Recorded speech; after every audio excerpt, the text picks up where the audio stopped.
ਜਸਤੀ ਦੇਖ ਰਹੇ ਤੁਸੀਂ, ਮੈਂ KP Singh to the point ਵਿੱਚ ਤੁਹਾਡਾ ਸਭ ਦਾ ਸਵਾਗਤ ਕਰਦਾ ਹਾਂ। ਸਦਨ ਦੇ ਵਿੱਚ ਲਗਾਤਾਰ ਹੰਗਾਮਾ ਹੋ ਰਿਹਾ, ਸੰਗਰਾਮ ਜਾਰੀ ਹੈ ਤੇ ਇਸ ਦੇ ਵਿਚਾਲੇ ਜਿਹੜੇ ਵਿਰੋਧੀ ਧਿਰਾਂ ਦੇ ਆਗੂ ਹੈ ਕੀ ਹੈ, ਉਹਨਾਂ ਦੇ ਨੁਮਾਇੰਦੇ ਹੈ, ਉਹ ਕਾਲੇ ਕੱਪੜੇ ਪਾ ਕੇ ਸਦਨ ਵਿੱਚ ਪਹੁੰਚੇ। ਮਨੀਪੁਰ ਵਿੱਚ ਵੀ ਹਾਲਾਤ ਹਜੇ ਚੰਗੀ ਤਰ੍ਹਾਂ ਸੁਧਰੇ ਨਹੀਂ ਕਿ ਫਿਰ ਉੱਥੋਂ ਇਹੋ ਜਿਹੀਆਂ ਘਟਨਾਵਾਂ ਦੀ ਖਬਰ ਸਾਡੇ ਸਾਹਮਣੇ ਆਈ ਹੈ ਤੇ ਅਸੀਂ ਇਹੀ ਸਵਾਲ ਪੁੱਛਣਾ, ਮਨੀਪੁਰ ਤੇ ਕਿਵੇਂ ਮੰਨਣਗੇ ਮੋਦੀ ਵਿਰੋਧੀ।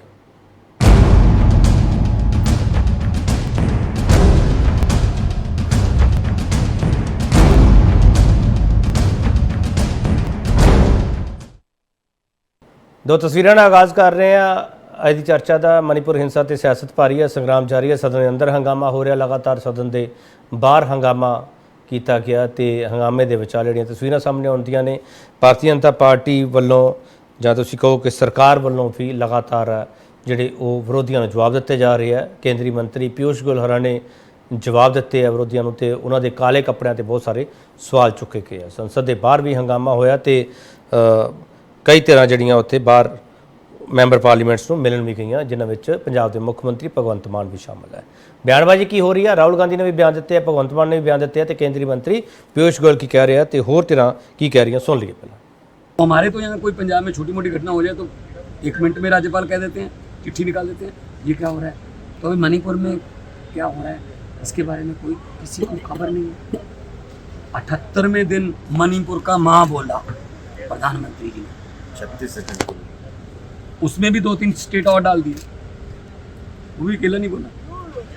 तो यहाँ से ये पता चलता है कि ये लोग नफरत की राजनीति करते हैं, जिसको लोग पसंद नहीं करते। और मणिपुर में राष्ट्रपति शासन है, चुने हुए लोगों के प्रधानमंत्री हैं, आरएसएस के प्रधानमंत्री हैं,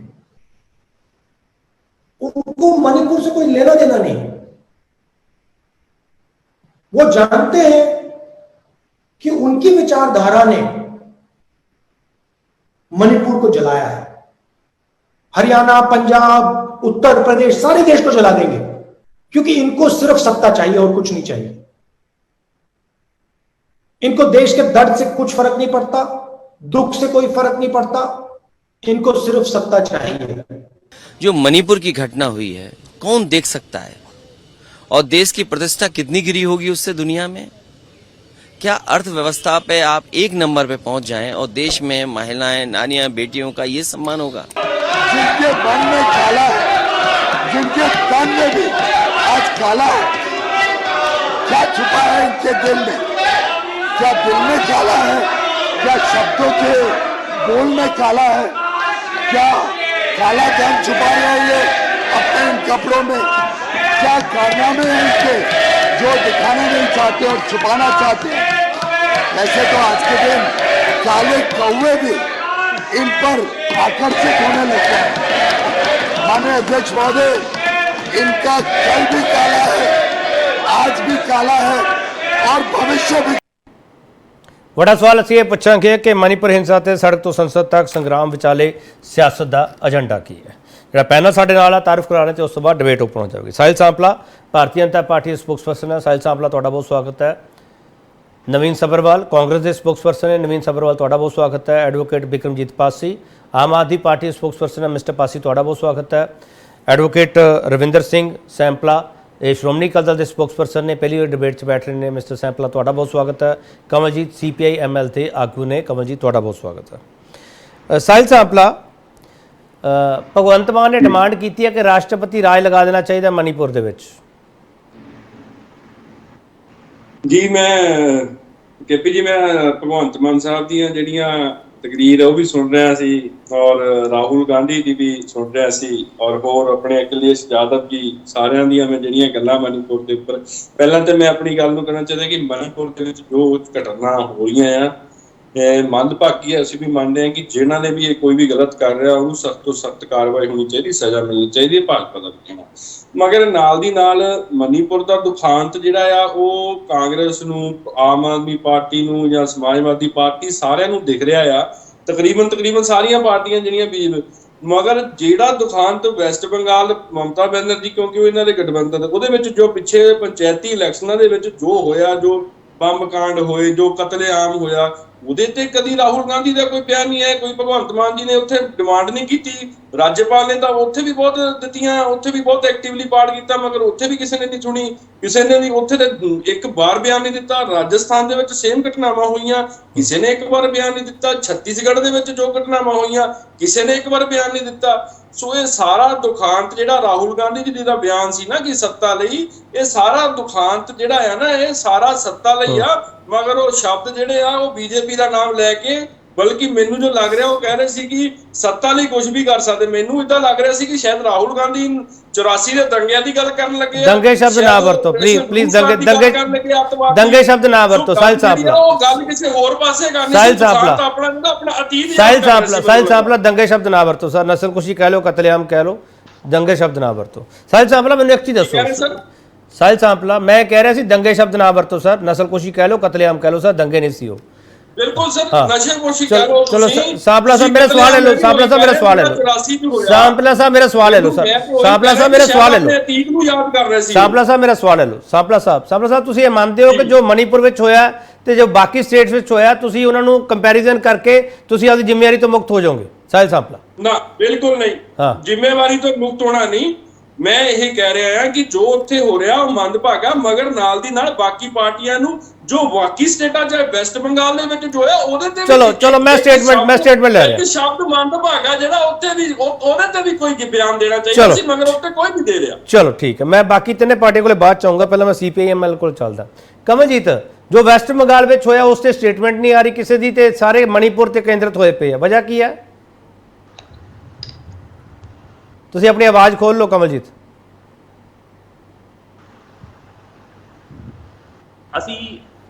ਅਸੀਂ ਲੋਕਾਂ ਲਈ ਲੜਨ ਵਾਲੇ, ਲੋਕਾਂ ਦੀ ਮਦਦ ਦੇ ਨਾਲ ਲੋਕ ਲਹਿਰਾਂ ਦੇ ਆਗੂ ਜਿਹੜੀਆਂ ਪਾਰਟੀਆਂ ਵਾ, ਅਸੀਂ ਹਰ ਸਵਾਲ ਦੇ ਉੱਤੇ ਹਰੇਕ ਜਗ੍ਹਾ ਝੰਡੇ ਚੁੱਕ ਕੇ ਹਰੇਕ ਜਗ੍ਹਾ ਪ੍ਰਦਰਸ਼ਨ ਕੀਤੇ ਨੇ। ਕਿਤੇ ਵੀ ਦੇਸ਼ ਦੇ ਵਿੱਚ, ਕਿਸੇ ਵੀ ਰਾਜ ਦੇ ਵਿੱਚ, ਕਿਸੇ ਵੀ ਪਾਰਟੀ ਦੇ ਰਾਜ ਦੇ ਵਿੱਚ ਕੋਈ ਘਟਨਾ ਹੋਈ ਹੋਵੇ, ਹਮੇਸ਼ਾ ਲੋਕਾਂ ਲਈ ਲੜਨ ਵਾਲੀਆਂ ਜਿਹੜੀਆਂ ਧਿਰਾਂ ਨੇ, ਲੋਕ ਨੇ, ਉਹ ਵਿਰੋਧ ਕਰ ਰਹੇ ਹੁੰਦੇ ਨੇ ਤੇ ਅਸੀਂ ਹਮੇਸ਼ਾ ਉਹਨਾਂ ਦੇ ਵਿੱਚ ਸ਼ਾਮਲ ਰਹੇ ਹਾਂ, ਅੱਗੀਆਂ ਕਤਾਰਾਂ ਦੇ ਵਿੱਚ ਰਹੇ ਹਾਂ।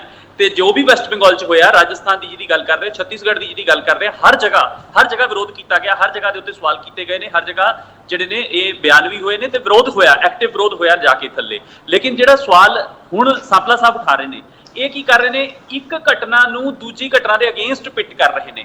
ਇਹ ਡੇਂਜਰਸ ਸਟ੍ਰੈਟੇਜੀ ਹੈ। ਇਸ ਨੂੰ ਸਟ੍ਰੈਟੇਜੀ ਨੂੰ, ਕਿਸੇ ਘਟਨਾ ਨੂੰ ਬੌਣੀ ਕਰ ਦੇਣਾ, ਕਿਸੇ ਘਟਨਾ ਨੂੰ ਰੱਦ ਕਰਵਾ ਦੇਣਾ, ਕਿਸੇ ਘਟਨਾ ਦੇ ਉੱਤੋਂ ਲੋਕਾਂ ਦਾ ਧਿਆਨ ਹਟਵਾ ਦੇਣਾ, ਇਹ ਜਿਹੜੀ ਸਟ੍ਰੈਟੇਜੀ ਹੈਗੀ ਹੈ, ਇਹ ਆਮ ਲੋਕ ਜ਼ਰੂਰ ਦੇਖ ਰਹੇ ਹੋਣਗੇ ਕਿ ਕਿਵੇਂ ਮਣੀਪੁਰ ਦੀਆਂ ਉਸ ਜਿਹੜੀਆਂ ਬਰਬਰ ਕਿਸਮ ਦੀਆਂ ਘਟਨਾਵਾਂ ਨੇ, ਉਹ ਸਿਰਫ ਉਹ 2-3 ਘਟਨਾਵਾਂ ਦੀ ਗੱਲ ਅਸੀਂ ਨਹੀਂ ਕਰ ਰਹੇ। ਮੈਂ ਤਾਂ ਇਹ ਕਹਿ ਰਿਹਾ ਕਿ ਜੋ 78 ਦਿਨ ਤੋਂ ਲਗਾਤਾਰ ਮਣੀਪੁਰ ਦੇ ਵਿੱਚ ਚੱਲ ਰਿਹਾ, ਉਹਦੇ ਤੇ ਪ੍ਰਧਾਨ ਮੰਤਰੀ ਹਲੇ ਵੀ ਨਹੀਂ ਬੋਲੇ। ਪ੍ਰਧਾਨ ਮੰਤਰੀ ਸਿਰਫ 2 ਨਿਰਵਸਤਰ ਔਰਤਾਂ ਦੇ ਸਵਾਲ ਦੇ ਉੱਤੇ ਕੇਵਲ ਤੇ ਕੇਵਲ ਉੱਥੇ ਹੀ ਬੋਲੇ ਨੇ, ਉਸ ਤੋਂ ਇਲਾਵਾ ਕਿਸੇ ਵੀ ਸਵਾਲ ਤੇ ਨਹੀਂ ਬੋਲੇ। ਉਹ ਸਪਸ਼ਟ ਤੌਰ ਦੇ ਉੱਤੇ ਹਰੀ ਝੰਡੀ ਹੈ ਕਿ ਜੋ ਬਾਕੀ ਹੋ ਰਿਹਾ 78 ਦਿਨ ਤੋਂ, ਉਹਦੇ ਬਾਰੇ ਕੋਈ ਬਿਆਨ ਨਾ ਦੇਣਾ ਆਪਣੇ ਆਪ ਦੇ ਵਿੱਚ ਉਹਨਾਂ ਲੋਕਾਂ ਦਾ ਹੌਸਲਾ ਬੁਲੰਦ ਕਰਦਾ ਜਿਹੜੇ ਇਸ ਕਿਸਮ ਦੀਆਂ ਘਟਨਾਵਾਂ ਕਰਦੇ ਨੇ। ਤੇ ਲਾਜ਼ਮੀ ਤੌਰ ਦੇ ਉੱਤੇ ਇਹਦੇ ਪਿੱਛੇ ਕੋਈ ਨੈਟਵਰਕ ਹੈ ਜਿਹੜਾ ਕੰਮ ਕਰਦਾ ਹੈ। ਮੈਂ ਸਮਝਦਾ ਦੇਸ਼ ਦਾ ਧਿਆਨ ਜਿਹੜਾ ਹੈਗਾ ਉਸ ਨੈਟਵਰਕ ਤੋਂ ਹਟਾਉਣ ਵਾਸਤੇ ਇਹ ਸਾਰੀਆਂ ਗੱਲਾਂ ਹੋ ਰਹੀਆਂ ਨੇ ਕਿ ਕਿਹੜੇ ਸੂਬੇ ਦੇ ਵਿੱਚ ਕੌਣ ਬੋਲਿਆ, ਕਿਹੜੇ ਸੂਬੇ 'ਚ। ਇਹਨੂੰ ਅੰਗਰੇਜ਼ੀ ਦਾ ਇੱਕ ਸ਼ਬਦ ਵਰਤਿਆ ਜਾਂਦਾ ਜਿਹਨੂੰ ਵਟ ਅਬਾਊਟਰੀ ਕਹਿੰਦੇ ਆ। ਇਹ ਵਟ ਅਬਾਊਟਰੀ ਜਿਹੜੀ ਹੈ, ਇਹ ਫਸਟ ਡੇ ਤੋਂ ਕਰ ਰਹੇ ਨੇ। ਜਦੋਂ ਵੀ ਕੋਈ ਸਵਾਲ ਇਹਨਾਂ ਦੇ ਉੱਤੇ ਉੱਠਦਾ ਹੈ, ਨਾਲ ਦੀ ਨਾਲੇ ਕਹਿੰਦੇ ਨੇ ਇਹ ਠੀਕ ਹੈ, ਇਹ ਮੰਨ ਗਏ, ਵਟ ਅਬਾਊਟ ਦੈਟ, ਯਾਨੀ ਕਿਸੇ ਹੋਰ ਚੀਜ਼ ਬਾਰੇ ਕੀ ਸਵਾਲ ਨੇ, ਇਹ ਹਮੇਸ਼ਾ ਉਹਦੇ ਵੱਲ ਨੂੰ ਟੌਸ ਕਰਨ ਦੀ ਕੋਸ਼ਿਸ਼ ਕਰਦੇ ਨੇ, ਜੋ ਕਿ ਬਿਲਕੁਲ ਲੋਕ ਹੁਣ ਦੇਖ ਰਹੇ ਨੇ। ਲੋਕ ਮਣੀਪੁਰ ਦੀਆਂ ਘਟਨਾਵਾਂ ਤੋਂ ਅੱਕ ਚੁੱਕੇ ਨੇ। ਔਰ ਪਹਿਲੀ ਵਾਰੀ ਇਹ ਹੋਇਆ ਕਿ ਸੰਸਦ ਦੇ ਅੰਦਰ ਵੀ ਤੇ ਸੰਸਦ ਦੇ ਬਾਹਰ ਵੀ ਬੀਜੇਪੀ ਬੁਰੇ ਤਰੀਕੇ ਨਾਲ ਘੁਰੀ ਹੋਈ ਹੈ। ਮੈਨੂੰ ਲੱਗਦਾ ਕਿਸਾਨ ਅੰਦੋਲਨ ਤੋਂ ਵੀ ਜ਼ਿਆਦਾ ਵੱਡੇ ਪੱਧਰ ਦੇ ਉੱਤੇ ਬੀਜੇਪੀ ਸੰਸਦ ਦੇ ਅੰਦਰ ਵੀ ਤੇ ਸੰਸਦ ਦੇ ਬਾਹਰ ਵੀ ਘੁਰੀ ਹੋਈ ਹੈ। ਪ੍ਰਧਾਨ ਮੰਤਰੀ ਜਿਹੜਾ ਉਸਦੇ ਬਾਵਜੂਦ ਬੋਲਣ ਲਈ ਤਿਆਰ ਨਹੀਂ, ਮੋਦੀ ਉਸਦੇ ਬਾਵਜੂਦ ਬੋਲਣ ਲਈ ਤਿਆਰ ਨਹੀਂ। ਸਾਰੀ ਸੰਸਦ ਜਿਹੜੀ ਹੈਗੀ ਹੈ ਉਹ ਉਹਨਾਂ ਦੇ ਉੱਤੇ ਸਵਾਲ ਕਰ ਰਹੀ ਹੈ। ਸੰਸਦ ਦੇ ਨੂੰ ਮੂੰਹ ਬੰਦ ਕਰਵਾਉਣ ਦੀ ਪੂਰੀ ਕੋਸ਼ਿਸ਼ ਹੈ। ਬਾਹਰ ਖੜੇ ਹੋ ਕੇ ਬਿਆਨ ਦੇ ਦੇਣਗੇ, ਲੇਕਿਨ ਸੰਸਦ ਦੇ ਅੰਦਰ ਇਹਦੇ ਬਾਰੇ ਗੱਲ ਕਰਨ ਤੋਂ ਭੱਜ ਰਹੇ ਨੇ। ਚਲੋ ਮੈਂ ਇੱਕ ਛੋਟਾ ਬ੍ਰੇਕ ਲਵਾਂਗਾ, ਬ੍ਰੇਕ ਤੋਂ ਬਾਅਦ ਬਾਕੀ ਮਹਿਮਾਨਾਂ ਕੋਲ ਜਾਵਾਂਗੇ। ਇਹਨਾਂ ਮਹਿਮਾਨਾਂ ਨੂੰ ਸੁਣਨਾ ਤੇ ਅਸੀਂ ਇਹੀ ਸਵਾਲ ਇਹਨਾਂ ਨੂੰ ਲਗਾਤਾਰ ਪੁੱਛਣਾ ਕਿ ਜਿਹੜੇ ਮੋਦੀ ਵਿਰੋਧੀ ਹੈ ਕਿ ਉਹ ਮਣੀਪੁਰ ਤੇ ਮੰਨਣਗੇ ਕਿਵੇਂ? ਸਿਰਫ ਇੱਥੇ ਹੀ ਮੰਨਣਗੇ ਆ ਕੇ ਕਿ ਪ੍ਰਧਾਨ ਮੰਤਰੀ ਸਾਹਿਬ ਸਦਨ ਵਿੱਚ ਬੋਲਣ, ਇਸ ਤੋਂ ਇਲਾਵਾ ਹੋਰ ਕੋਈ ਰਾਹ ਨਹੀਂ ਬਚਿਆਗਾ। ਵਾਪਸ ਆ ਰਹੇ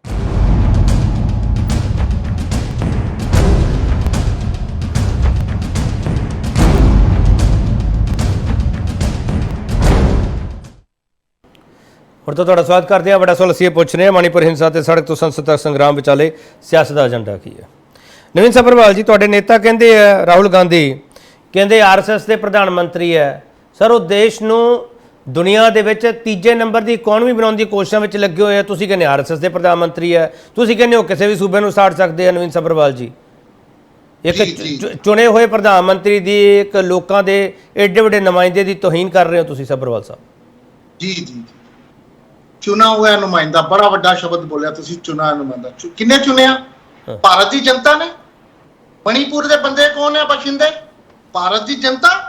ਭਾਰਤ ਦੀ ਜਨਤਾ, ਭਾਰਤ ਦੀਆਂ ਜਿਹੜੀਆਂ ਉੱਥੇ ਦੀਆਂ ਬੱਚੀਆਂ, ਉਹਨਾਂ ਲਈ ਇੰਨਾ असंवेदनहीन, ਜਿਹਦੇ ਅੰਦਰ ਕੋਈ ਮਮਤਾ ਨਹੀਂ ਆਪਣੇ ਦੇਸ਼ ਦੀ ਜਨਤਾ ਦੇ ਪ੍ਰਤੀ। ਉਹਨਾਂ ਨੂੰ ਕੀੜਾ ਮਕੌੜਾ ਸਮਝਦਾ ਹੈ। ਉਹਨਾਂ ਦੇ ਵਰਗੇ ਦੋ ਸ਼ਬਦ ਨਹੀਂ ਬੋਲ ਸਕਿਆ ਬੰਦਾ ਪ੍ਰਧਾਨ ਮੰਤਰੀ। ਤੁਸੀਂ ਉਹਨਾਂ ਨੂੰ ਉਪਮਾ ਦੇ ਰਹੇ ਹੋ ਕਿ ਜਨਤਾ ਨੇ ਚੁਣਿਆ। ਜਨਤਾ ਨਹੀਂ ਚੁਣਿਆ, ਜਨਤਾ ਹੀ ਅਸਲੀ ਮਾਲਕ ਹੈ। ਠੀਕ ਬੋਲ ਰਹੇ ਰਾਹੁਲ ਗਾਂਧੀ ਜੀ, ਕਿਉਂਕਿ ਵਿਚਾਰਧਾਰਾ ਹੀ ਐਸੀ ਹੈ। ਜਿਹੜੀ ਇਹ ਵਿਚਾਰਧਾਰਾ ਹੈ, ਇਹ ਵਿਚਾਰਧਾਰਾ ਹਮੇਸ਼ਾ ਆਏਗੀ। ਇਹ ਜਿਹੜੀ ਬੀਜੇਪੀ ਪਾਰਟੀ ਹੈ, ਆਰਐਸਐਸ ਦੀ ਵਿਚਾਰਧਾਰਾ ਨਾਲ ਚੱਲਦੀ ਹੈ, ਜਿਹਦੇ ਅੰਦਰ ਧਰਮ ਨਿਰਪੇਖ ਨਾਮ ਦੀ ਕੋਈ ਚੀਜ਼ ਨਹੀਂ ਹੈ। ਇਹਦਾ ਉਦਾਹਰਣ ਮੈਂ ਦਿੰਦਾ ਤੁਹਾਨੂੰ, ਇਤਿਹਾਸ ਗਵਾਹ ਹੈ। ਅਟਲ ਬਿਹਾਰੀ ਵਾਜਪੇਈ ਜੀ ਨੇ ਬੋਲਿਆ ਸੀ, ਗੋਦਰਾ ਕਾਂਡ, एक कम्युनिटी कतले गारत होया, बोलिया राज धर्म नहीं अपनाया गया। आज मणिपुर 78 दिन हो गए, 78 दिन हो गए, एक प्रधानमंत्री को मजबूर किया जा रहा है स्टेटमेंट दो। यही जनता का प्रधानमंत्री होगा। ਮੈਨੂੰ ਇੱਕ ਦੱਸੋ, ਇੱਕ ਚੀਜ਼ ਦੱਸੋ ਨਵੀਨ ਜੀ ਇੱਕ ਚੀਜ਼ ਦੱਸੋ ਮੈਨੂੰ, ਪ੍ਰਧਾਨ ਮੰਤਰੀ ਦੀ ਸਟੇਟਮੈਂਟ ਦੇਣ ਨਾਲ ਮਸਲਾ ਹੱਲ ਹੋ ਜਾਊਗਾ ਸਰ? ਮਨੀਪੁਰ ਦੇ ਵਿੱਚ ਜਿਹੜੇ ਹਾਲਾਤ ਆ ਉਹ ਕਾਬੂ ਹੇਠ ਆ ਜਾਣਗੇ ਸਰ? ਸਰ ਨਹੀਂ, ਤੁਸੀਂ ਮੇਰੇ ਸ਼ਬਦ ਨਹੀਂ ਸੁਣੇ। ਮੈਂ ਕਹਿ ਰਿਹਾ ਉਹਨੂੰ ਮਜਬੂਰ ਕੀਤਾ ਜਾ ਰਿਹਾ ਹੈ क्योंकि उसके अंदर संवेदना नहीं है। मैं तो चाहना ये डबल इंजन की सरकार है, कतलो गारत की सरकार है। तुसी इत्थे देखो 78 दिन कतलो गारत हो गए बच्चियां नूं। राजस्थान छत्तीसगढ़ की गल करदे, एक क्राइम होंदा जेड़ा बिल्कुल जिहदे उत्ते कोई गौर नहीं किया जाना, जिहदे अंदर इच्छा शक्ति होंदी नहीं होंदी, या जिन्हों स्पॉन्सर तुसी कह सकते हो। एक क्राइम होंदा किसी ने क्राइम करता, ये दोनों क्राइम कभी मैच नहीं कर सकते। 78 दिन हो गए राजस्थान के अंदर जो कोई क्राइम होया, चौथे दिन बंदे अंदर सी। ਨਵੀਨ ਜੀ ਫਿਰ ਸਵਾਲ ਉੱਥੇ ਆਉਂਦਾ ਹੈ ਜਿਹੜਾ ਮੈਂ ਕਮਲਜੀਤ ਨੂੰ ਵੀ ਪੁੱਛਿਆ, ਜਿਹੜੇ ਪੀਐਮ ਨੇ ਸਟੇਟਮੈਂਟ ਦਿੱਤੀ ਹੈ ਉਹ ਕਹਿੰਦੇ ਬਾਕੀ ਸਟੇਟਮੈਂਟ ਦੀ ਤੁਸੀਂ ਗੱਲ ਹੀ ਨਹੀਂ ਕਰਦੇ, ਬਾਕੀ ਸਟੇਟਸ ਦੀ ਤੁਸੀਂ ਗੱਲ ਹੀ ਨਹੀਂ ਕਰਦੇ, ਨਾ ਵੈਸਟ ਬੰਗਾਲ ਬਾਰੇ ਬੋਲਦੇ ਹੋ, ਰਾਜਸਥਾਨ ਛੱਤੀਸਗੜ੍ਹ ਬਾਰੇ ਤਾਂ ਤੁਸੀਂ ਬੋਲਣਾ ਹੀ ਕੀ ਹੈ? ਨਵੀਨ ਸੱਭਰਵਾਲ, ਬੀਜੇਪੀ ਵਾਰ-ਵਾਰ ਤੁਹਾਡੇ ਤੋਂ ਸਟੇਟਮੈਂਟ ਮੰਗਦੀ ਹੈ। ਕਮਲਜੀਤ ਕਹਿੰਦੇ ਵਟ ਬਾਊਟਰੀ, ਕਹਿੰਦੇ ਵੀ ਤੁਸੀਂ ਇਹਦੇ ਤੇ ਸਾਰੀ ਉਲਝਾਉਣਾ ਚਾਹੁੰਦੇ ਹੋ ਡਿਬੇਟ। वो मैं ये गल कह रहा जो मैं तो पहले ही कहता, असंवेदनशील ममता नहीं है, कीड़े मकोड़े जनता समझते मणिपुर का। मैं इन्हों तो कुछ लेना ही नहीं, सिर्फ और सिर्फ सत्ता लेनी है। क्योंकि जो मतई समुदाय है वो हिंदू बहुल है, और जो कुकी और नागाज है वो ईसाई हैं। तो कोई मतलब नहीं। जो मैं तो पहले कह रहा इन्हों की विचारधारा का धर्म निरपेक्ष नाम का शब्द ही नहीं है। जो धर्म निरपेक्ष नाम का कोई शब्द होंगे तो ना गोदरा होता तो ना आज मणिपुर। चलो मैं वापस आ जाऊंगा। नवीन जी वापस आ जाऊंगा। हाँ बोलो, फटाफट बोलो प्लीज। मेरा सिर्फ यह शब्द है कि सानू कोई मजबूर करने की जरूरत नहीं कि जनता बोल रही, जनता ही देख रही है। हाँ। जिन्होंने चुनिया उन्होंने प्रति इन्हों की कोई संवेदना ही नहीं है। चलो। ये जनता को कीड़ा मकोड़ा समझते, यही इन्हों की सही विचारधारा है। और राहुल जी ने तो बोले है कि सिर्फ और सिर्फ चुनाव जितना ही इन्हों की हुआ है। चलो ठीक है नवीन जी एक मिनट रुक जाओ। मैं पासी साहब तुहाडे कोल अखीर दे विच आऊंगा। रविंदर सिंह सैंपला, ਜਿਹੜਾ ਇਹ ਘੱਟ ਗਿਣਤੀ ਵਾਲਾ ਸਵਾਲ ਕਾਂਗਰਸ ਨੇ ਚੁੱਕਿਆ ਹੈ, ਮੇਰਾ ਇਸੇ ਨਾਲ ਜੁੜਿਆ ਹੋਇਆ ਸਵਾਲ ਹੈ, ਸ਼੍ਰੋਮਣੀ ਅਕਾਲੀ ਦਲ ਕੀ ਬੀਜੇਪੀ ਦੀ ਸਰਕਾਰ ਨੇ ਉੱਥੇ ਜਿਸ ਤਰੀਕੇ ਨਾਲ ਆਪਣਾ ਧਰਮ ਨਿਭਾਇਆ ਜਾਂ ਨਹੀਂ ਨਿਭਾਇਆ, ਤੁਹਾਡਾ ਸਟੈਂਡ ਕੀ ਹੈ ਸਰ? ਪਹਿਲਾ ਸਵਾਲ ਤਾਂ ਮੇਰੇ ਹੀ ਹੈ। ਦੇਖੋ, ਸ਼੍ਰੋਮਣੀ ਅਕਾਲੀ ਦਲ ਦਾ ਸਟੈਂਡ ਹਮੇਸ਼ਾ ਤੋਂ ਇੱਕ ਹੀ ਰਿਹਾ ਹੈ, ਭਾਵੇਂ ਕੇਂਦਰ ਦੇ ਵਿੱਚ ਜਿਹੜੀ ਵੀ ਸਰਕਾਰ ਹੋਵੇ। ਜਦੋਂ ਘੱਟ ਗਿਣਤੀਆਂ ਦਾ ਮੁੱਦਾ ਆਉਂਦਾ ਤਾਂ ਸ਼੍ਰੋਮਣੀ ਅਕਾਲੀ ਦਲ ਨੇ ਖੁੱਲ੍ਹ ਕੇ ਇਸ ਗੱਲ ਬਾਰੇ ਕਿਹਾ ਆ। ਜਿਹੜੀਆਂ ਘੱਟ ਗਿਣਤੀਆਂ ਦੇ ਮੁੱਦੇ ਤੇ ਅੱਜ ਮਣੀਪੁਰ ਦੇ ਵਿੱਚ ਜਿਸ ਤਰੀਕੇ ਦੇ ਨਾਲ ਘੱਟ ਗਿਣਤੀਆਂ ਨੂੰ ਲਤਾੜਿਆ ਜਾ ਰਿਹਾ ਆ, ਉੱਥੇ ਐਡਮਿਨਿਸਟ੍ਰੇਸ਼ਨ ਜ਼ੀਰੋ ਹੋ ਚੁੱਕੀ ਹੈ। ਜੇ ਤੁਸੀਂ ਕਾਂਗਰਸ ਦੇ ਬਿਆਨ ਦੀ ਗੱਲ ਕਰਦੇ ਹੋ ਸਰ, ਮੈਂ ਕਾਂਗਰਸ ਸੇ ਹਜੇ ਆਇਆ ਨਹੀਂ ਸਰ, ਮੈਂ ਕਾਂਗਰਸ ਸੇ ਹਜੇ ਇੱਕ ਮਿੰਟ ਰਵਿੰਦਰ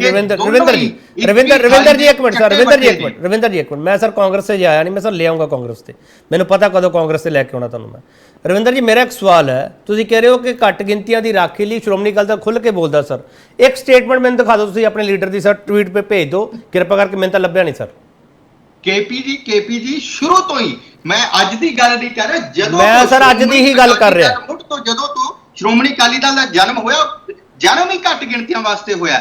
ਅੱਜ ਚਾਹੇ ਮਣੀਪੁਰ ਦਾ ਮੁੱਦਾ ਹੋਵੇ, ਚਾਹੇ 1984 ਦੇ ਵਿੱਚ ਪੰਜਾਬ ਦੇ ਵਿੱਚ ਜਿਹੜਾ ਘੱਟ ਗਿਣਤੀਆਂ ਦੇ ਨਾਲ ਅਤਿਆਚਾਰ ਹੋਇਆ, ਕਾਂਗਰਸ ਦੀ ਸਰਕਾਰ ਵੱਲੋਂ ਕੀਤਾ ਗਿਆ। ਮੈਨੂੰ ਇੰਟਰਰਪਟ ਕਰਨਾ ਪੈ ਰਿਹਾ, ਮੈਨੂੰ ਮਾਫ ਕਰ ਦਿਓ ਰਵਿੰਦਰ ਜੀ, ਮੈਨੂੰ ਇੰਟਰਰਪਟ ਕਰਨਾ ਪੈ ਰਿਹਾ, ਮੈਨੂੰ ਮਾਫ ਕਰ ਦਿਓ। ਮੈਂ ਤੁਹਾਨੂੰ ਇੱਕ ਸਿੰਪਲ ਸਵਾਲ ਕਰ ਰਿਹਾ, ਮਨੀਪੁਰ ਦੇ ਮੁੱਦੇ ਦੇ ਉੱਤੇ ਤੁਹਾਡੇ ਕਿਸੇ ਲੀਡਰ ਦੀ ਕੋਈ ਸਟੇਟਮੈਂਟ ਹੈਗੀ ਤਾਂ ਮੈਨੂੰ ਦੱਸ ਦਿਓ ਸਰ। ਪਹਿਲਾ ਸਵਾਲ, ਇੱਕ ਮਿੰਟ ਸਰ ਸੁਣ ਲਓ, ਇੱਕ ਮਿੰਟ ਸਰ ਸੁਣ ਲਓ, ਇੱਕ ਮਿੰਟ ਸਰ ਸੁਣ ਲਓ, ਸਰ ਸੁਣ ਲਓ, ਰਵਿੰਦਰ ਜੀ ਸਰ ਸੁਣ ਲਓ, ਸਰ ਰਵਿੰਦਰ ਜੀ ਸੁਣ ਤਾਂ ਲਓ ਨਾ, ਰਵਿੰਦਰ ਜੀ ਸਵਾਲ ਪੂਰਾ ਸੁਣੋ, ਰਵਿੰਦਰ ਜੀ ਸਵਾਲ ਪੂਰਾ ਸੁਣੋ ਸਰ, ਸਵਾਲ ਪੂਰਾ ਸਰ, ਸਵਾਲ ਪੂਰਾ ਨਹੀਂ ਤੁਸੀਂ ਆ ਰਹੇ ਨਾ ਸਰ, ਮੇਰਾ ਸਵਾਲ ਪੂਰਾ ਸੁਣੋ, ਮੇਰਾ ਸਵਾਲ, ਇੱਕ ਮਿੰਟ ਸਰ ਰੁਕ ਤਾਂ ਜਾਓ ਸਰ, ਸਵਾਲ ਮੇਰਾ ਸਵਾਲ ਤਾਂ ਕਰ ਲੈਣ ਦਿਓ ਨਾ ਰਵਿੰਦਰ ਜੀ, ਰਵਿੰਦਰ ਜੀ ਇੱਕ ਮਿੰਟ ਸਰ, ਰਵਿੰਦਰ ਜੀ ਮੇਰਾ ਸਵਾਲ ਨਹੀਂ ਹੋਇਆ ਸਰ, ਮੇਰਾ ਸਵਾਲ ਇਹ ਹੋਇਆ ਨਹੀਂ, ਪੂਰਾ ਨਹੀਂ ਹੋਇਆ ਰਵਿੰਦਰ ਜੀ, ਆਪਾਂ ਕਿਉਂ ਡਿਬੇਟ ਨੂੰ ਡੀਰੇਲ ਕਰ ਰਹੇ, ਮੇਰਾ ਸਵਾਲ ਤਾਂ ਸੁਣ ਲਓ ਨਾ। ਤੁਸੀਂ ਮਨੀਪੁਰ ਦੇ ਮੁੱਦੇ ਉੱਤੇ ਤੁਹਾਡਾ ਕੋਈ ਲੀਡਰ ਬੋਲਿਆ, ਮੈਨੂੰ ਜੇ ਕੋਈ ਟਵੀਟ ਵੀ ਕੀਤਾ ਜਾਂ ਕੋਈ ਸਟੇਟਮੈਂਟ ਹੈ ਮੈਨੂੰ ਭੇਜ ਦਿਓ ਸਰ। ਦੂਜਾ ਸਵਾਲ, ਉਹ ਸਰ ਸਵਾਲ ਤਾਂ ਸੁਣ ਲਓ ਸਰ ਰਵਿੰਦਰ ਜੀ, ਡਿਬੇਟ ਦਾ ਕੋਈ ਡੈਕੋਰਮ ਹੁੰਦਾ ਸਰ, ਸਵਾਲ ਤਾਂ ਸੁਣੋ ਨਾ। ਵੈਸਟ ਬੰਗਾਲ ਤੇ ਛੱਤੀਸਗੜ੍ਹ ਤੇ ਰਾਜਸਥਾਨ ਤੇ ਕੋਈ ਟਵੀਟ ਹੈਗਾ ਉਹ ਵੀ ਭੇਜ ਦਿਓ, ਬੋਲੋ ਸਰ। ਬਿਲਕੁਲ ਆਇਆ ਹੈ ਸੋਸ਼ਲ ਮੀਡੀਆ ਤੇ, ਜੇ ਸਰਦਾਰ ਸੁਖਬੀਰ ਸਿੰਘ ਬਾਦਲ ਨੇ ਸਪਸ਼ਟ ਕੀਤੀ ਹੈ ਇਹ ਗੱਲ, ਘੱਟ ਗਿਣਤੀਆਂ ਦੇ ਜਦੋਂ ਕਦੇ ਵੀ ਅਤਿਆਚਾਰ ਹੋਇਆ, ਸ਼੍ਰੋਮਣੀ ਅਕਾਲੀ ਦਲ ਤਾਂ ਉਹ ਪਾਰਟੀ ਹੈ ਜਿਹੜੀ ਸਭ ਤੋਂ ਪਹਿਲਾਂ ਆ ਕੇ ਮੁੱਢਲੀ ਕਤਾਰ ਦੇ ਵਿੱਚ ਖੜੀ ਹੈ। ਚਲੋ ਮੈਂ ਰਵਿੰਦਰ ਜੀ ਫਿਰ ਤੁਹਾਨੂੰ ਦਰਖਾਸਤ, ਰਵਿੰਦਰ ਜੀ ਫਿਰ ਦਰਖਾਸਤ ਕਰ ਰਿਹਾ ਤੁਹਾਨੂੰ ਮੈਂ, ਰਵਿੰਦਰ ਗਿਣਤੀਆਂ ਤੇ ਜਿਹੜਾ ਅਤਿਆਚਾਰ ਹੋ ਰਿਹਾ, ਸਰਦਾਰ ਸੁਖਬੀਰ ਸਿੰਘ ਬਾਦਲ ਹਰ ਸਮੇਂ ਤੁਸੀਂ ਗੱਲ ਰਵਿੰਦਰ ਜੀ, 1984 ਦੇ ਵਿੱਚ ਰਵਿੰਦਰ ਜੀ, ਸ਼੍ਰੋਮਣੀ ਅਕਾਲੀ ਦਲ ਇੱਕ ਐਸੀ ਪਾਰਟੀ ਰਵਿੰਦਰ ਜੀ, ਘੱਟ ਗਿਣਤੀਆਂ ਦੇ ਉੱਤੇ ਸਵਾਲ ਖੜੇ ਕੀਤੇ ਗਏ ਜਦੋਂ ਘੱਟ ਗਿਣਤੀਆਂ ਦੇ ਨਾਲ ਅਤਿਆਚਾਰ ਹੋਇਆ। ਰਵਿੰਦਰ ਜੀ ਰੋਕ ਸਕਦੇ ਹੋ, ਰੋਕ ਸਕਦੇ ਹੋ ਰਵਿੰਦਰ ਜੀ, ਰੋਕ ਸਕਦੇ ਹੋ ਰਵਿੰਦਰ ਜੀ, ਰੋਕ ਸਕਦੇ ਹੋ ਅੱਗੇ ਆ ਕੇ ਰਵਿੰਦਰ ਜੀ, ਔਰ ਇਸ ਰਵਿੰਦਰ ਜੀ ਤੁਸੀਂ ਡਿਬੇਟ ਦਾ ਡੈਕੋਰਮ ਫੋਲੋ ਨਹੀਂ ਕਰ ਰਹੇ ਰਵਿੰਦਰ ਜੀ, ਰਵਿੰਦਰ ਜੀ ਮੇਰੀ ਇੱਕ ਤਕੀਦ ਹੈ ਸਰ, ਜਵਾਬ ਨਾ ਦਿਓ ਕਿਰਪਾ ਕਰਕੇ, ਸੁਣ ਲਿਓ ਸਰ। ਰਵਿੰਦਰ ਜੀ ਮੈਂ ਤੁਹਾਨੂੰ ਵਕਤ ਦੇ ਰਿਹਾ ਸਰ, ਜੋ ਬ੍ਰੇਕ ਤੋਂ ਬਾਅਦ ਵਾਪਸ ਆਉਂਗਾ ਨਾ ਅਗਲੀ ਵਾਰੀ, ਕਿਰਪਾ ਕਰਕੇ ਇੱਕ ਵੀ ਸਟੇਟਮੈਂਟ ਹੋਈ ਨਾ ਕਿਸੇ ਵੀ ਸੂਬੇ ਬਾਰੇ ਸਰ ਇਹਨਾਂ ਦਿਨਾਂ ਵਿੱਚ, ਉਹ ਮੈਨੂੰ ਭੇਜ ਦਿਓ। ਬਿਕਰਮ ਪਾਸੀ ਮੁੱਦਾ ਇਹ ਹੈਗਾ ਕਿ ਤੁਹਾਡੇ ਜਿਹੜੇ ਮੈਂਬਰ ਪਾਰਲੀਮੈਂਟ ਆ ਸੰਜੇ ਸਿੰਘ, ਉਹਨਾਂ ਨੂੰ ਮੁਅੱਤਲ ਕੀਤਾ ਗਿਆ, ਇਸ ਲਈ ਤੁਸੀਂ ਜ਼ਿਆਦਾ ਭੜਕ ਗਏ ਹੋ ਮਿਸਟਰ ਪਾਸੀ। ਨਹੀਂ ਕੇਪੀ ਜੀ, ਇਸ ਲਈ ਜ਼ਿਆਦਾ ਨਹੀਂ ਭੜਕ ਗਏ, ਉਹ ਉਸ ਚੀਜ਼ ਦਾ ਵਿਰੋਧ ਕਰ ਰਹੇ ਆ ਜੋ ਮਨੀਪੁਰ ਦੇ ਵਿੱਚ ਹੋਇਆ, ਐਕਸ਼ਨ ਦੀ ਡਿਮਾਂਡ ਕਰ ਰਹੇ ਆ, ਇਸੇ ਲਈ ਸੰਜੇ ਸਿੰਘ ਜੀ ਨੂੰ ਮੁਅੱਤਲ ਕੀਤਾ ਗਿਆ ਕਿਉਂਕਿ ਉਹਨਾਂ ਨੂੰ ਪਤਾ ਸੀ ਸਦਨ ਦੇ ਵਿੱਚ ਇੱਕ ਬਹੁਤ ਉੱਚ, ਇੱਕ ਬਹੁਤ ਹੀ ਬੁਲੰਦ ਆਵਾਜ਼ ਹੈ ਸੰਜੇ ਸਿੰਘ ਦੀ। ਔਰ ਇਹ ਜਿਹੜਾ ਇਹ ਗੱਲ ਕਰ ਰਹੇ ਆ, ਮੈਂ ਇੱਕ ਛੋਟੀ ਜੀ ਕੁਝ ਗੱਲਾਂ ਕਰਨਾ ਚਾਹੂੰਗਾ ਕੇਪੀ ਜੀ ਤੁਹਾਡੀ ਇਜਾਜ਼ਤ ਦੇ ਨਾਲ। ਅੱਜ ਤੱਕ ਕੇਂਦਰ ਸਰਕਾਰ ਨੇ ਪਹਿਲਾ ਸਟੈਪ ਹੀ ਨਹੀਂ ਲਿਆ ਮਨੀਪੁਰ ਦੇ ਵਿੱਚ। ਮੈਂ ਤੁਹਾਨੂੰ ਇੱਕ ਚੀਜ਼ ਦੱਸਦਾ, ਇੱਕ ਆਰਟੀਕਲ ਹੈ ਕੇਪੀ ਜੀ 371C, ਉਹਦੀ ਖਾਸ ਕਰ ਜਿਹੜੀ ਕਲੌਜ਼ 2 ਹੈ ਕੇਪੀ ਜੀ, ਉਹ ਮਨੀਪੁਰ ਦੇ ਸਬੰਧ ਦੇ ਵਿੱਚ ਸੈਕਸ਼ਨ 371C ਹੈ, special provision with respect to the state of Manipur. ਔਰ ਉਹਦੀ ਕਲੌਜ਼ 2 ਇਹ ਕਹਿੰਦੀ ਹੈ ਕੇਪੀ ਜੀ, ਦੀ ਗਵਰਨਰ ਸ਼ੈਲ ਐਨੂਅਲੀ ਔਰ whenever so required by the president make a report to the president regarding the administration of the hills area. ਔਰ ਉਹਦੇ ਚ ਅਗਲੀ ਲਾਈਨ ਕੀ ਹੈ, the executive power of the union shall extend to giving the directions in the state to the administration of the said area.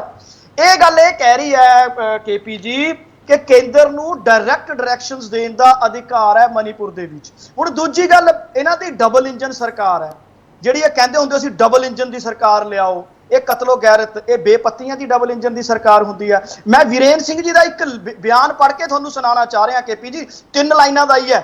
ਜਦੋਂ internet ਬੰਦ ਕੀਤਾ ਤੇ ਆ 2 ਔਰਤਾਂ ਦੀ ਨੇਕਡ ਪਰੇਡ ਆਈ, ਤਾਂ ਵੀਰੇਨ ਸਿੰਘ ਜੋ ਚੀਫ ਮਿਨਿਸਟਰ ਹੈ ਉਹ ਕੀ ਕਹਿ ਰਹੇ हैं कि ऐसी तो 100 से ज्यादा FIR हैं, हम कोई इल्जाम सुनना नहीं चाहते, इस तरह के सैकड़ों मामले सामने आए हैं, इसलिए इंटरनेट पर पाबंदी लगाई है। मतलब पता है कि सैकड़ों ਇਹੋ ਜਿਹੇ ਘਟਨਾਵਾਂ ਹੈ। ਔਰ ਤੀਸਰੀ ਚੀਜ਼, ਇੱਕ ਐਕਟਿਵਿਸਟ ਹੈ ਮਨੀਪੁਰ ਦੇ ਵਿੱਚ ਜਿਨ੍ਹਾਂ ਦਾ ਨਾਮ ਹੈ ਗਲੈਡੀ ਹੁੰਜਨ, ਉਹਨਾਂ ਨੇ ਬਰਖਾ ਦੱਤ ਜੀ ਦੇ ਪ੍ਰੋਗਰਾਮ ਦੇ ਵਿੱਚ ਦੱਸਿਆ ਸੀ ਕਿ ਇਹ ਇਕੱਲੀ ਘਟਨਾ ਨਹੀਂ ਹੈ, 2 ਲੜਕੀਆਂ ਉਹਨਾਂ ਦੇ ਨਾਲ ਰੇਪ ਹੋਇਆ, ਉਹਨਾਂ ਦਾ ਕਤਲ ਹੋਇਆ, ਉਹ ਸਿਵਲ ਹਸਪੀਟਲ ਦੇ ਵਿੱਚ ਉਹਨਾਂ ਦੀ ਡੈੱਡ ਬੋਡੀਜ਼ ਪਈਆਂ। ਅੱਜ ਤੱਕ ਇਹਨਾਂ ਨੇ ਪਹਿਲਾ ਸਟੈਪ ਸੀਐਮ ਵੀਰੇਨ ਸਿੰਘ ਦੇ ਖਿਲਾਫ ਤੱਕ ਨਹੀਂ ਲਿਆ। ਗਵਰਨਰ ਸਾਹਿਬ ਨੇ ਕੋਈ ਜਿਹੜਾ ਹੈ ਰਿਪੋਰਟ ਨਹੀਂ ਭੇਜੀ। ਮੈਨੂੰ ਪਾਸਾ ਵਿਅਕਤੀ ਦੱਸੋ, ਪਾਸਾ ਤੁਸੀਂ ਕਹਿ ਰਹੇ ਹੋ ਕਿ ਉੱਥੇ ਰਾਸ਼ਟਰਪਤੀ ਰਾਜ ਲੱਗ ਜਾਣਾ ਚਾਹੀਦਾ ਹੈ, ਗਵਰਨਰ ਦਾ ਨਾਮ ਤਾਂ ਕਿਸੇ ਨੂੰ ਨਹੀਂ ਪਤਾ, ਗਵਰਨਰ ਨੇ ਕੋਈ ਕਾਰਵਾਈ ਨਹੀਂ ਕੀਤੀ। ਸਰ ਗਵਰਨਰ ਕਹਿੰਦੇ ਅੰਡਰ ਹੈ, ਗਵਰਨਰ ਕਹਿੰਦਾ, ਫਿਰ ਤੁਸੀਂ ਉਹੀ ਸਵਾਲ ਕਰਨਾ ਸਰ। ਕੇਂਦਰ ਸਰਕਾਰ ਚਾਹ ਰਹੀ ਉੱਥੇ ਮਨੀਪੁਰ, ਇੱਕ ਕਹੂੰਗਾ ਕਿ ਮਨੀਪੁਰ ਜਿਹੜਾ ਜਲ ਰਿਹਾ ਨਾ ਜੀ, ਇਹਦੇ ਪਿੱਛੇ ਆਰਥਿਕ ਸਿਆਸੀ ਕਾਰਨ ਹੈ। ਆ ਜਿਹੜੀ ਹਿੰਦੂ ਮੁਸਲਮਾਨ ਦੀ ਗੱਲ ਜਾਂ ਹਿੰਦੂ ਕ੍ਰਿਸਚਨ ਦੀ ਗੱਲ ਕਰਨ ਦੀ ਕੋਸ਼ਿਸ਼ ਕੀਤੀ है, मैं एक गल जरूर कहूंगा, ना हिंदू बुरा है, ना मुसलमान बुरा है, ना सिख बुरा है, ना ईसाई बुरा है, इन राजनीतिक नेताओं के दिमाग में बैठा कसाई बुरा है। ये लोग ਜਿਹੜੀ ਰਾਜਨੀਤਿਕ ਚਾਲਾਂ ਚੱਲਦੇ ਆ ਨਾ ਜੀ, ਇਹ ਨਹੀਂ ਸਮਝ ਰਹੇ USSR ਕਿਸੇ ਟਾਈਮ ਨੂੰ ਆਪਣੇ ਆਪ ਨੂੰ ਸੁਪਰੀਮ ਕਹਿੰਦਾ ਹੁੰਦਾ ਸੀ ਔਰ 22 ਟੁਕੜਿਆਂ 'ਚ ਵੰਡਿਆ ਗਿਆ ਸੀ। ਆਪਣਾ ਹਿੰਦੁਸਤਾਨ ਪਿਆਰਾ ਦੇਸ਼ ਹੈ, ਮਨੀਪੁਰ ਉਸ ਦਾ ਇੱਕ ਅਹਿਮ ਹਿੱਸਾ ਹੈ। ਉਹਦੀ ਤੁਸੀਂ ਜੀਓਗ੍ਰਾਫੀਕਲ ਦੇਖ ਲਓ, ਉੱਥੇ ਤੁਸੀਂ ਸਿਰਫ ਵੋਟਾਂ ਦੇ ਲਾਲਚ ਦੇ ਵਿੱਚ ਇਦਾਂ ਦਾ ਮਾਹੌਲ ਜਿਹੜਾ ਉਹਨੂੰ ਰੋਕ ਨਹੀਂ ਰਹੇ, ਉਹਦੇ ਉੱਤੇ ਸਖਤ ਐਕਸ਼ਨ ਅੱਜ ਤੱਕ ਨਹੀਂ ਲਿਆ ਗਿਆ। ਚਲੋ ਮੈਂ ਵਾਪਸ ਆ ਜਾਊਂਗਾ, ਇੱਕ ਛੋਟਾ ਬ੍ਰੇਕ ਲਵਾਂਗੇ, ਬ੍ਰੇਕ ਤੋਂ ਵਾਪਸ ਆਵਾਂਗੇ ਤੇ ਹੋਰ ਸਵਾਲ ਜਵਾਬ ਹੋਣਗੇ ਜ਼ਰੂਰ। ਮਨੀਪੁਰ ਤੇ ਕਿਵੇਂ ਮੰਨਣਗੇ ਮੋਦੀ ਵਿਰੋਧੀ।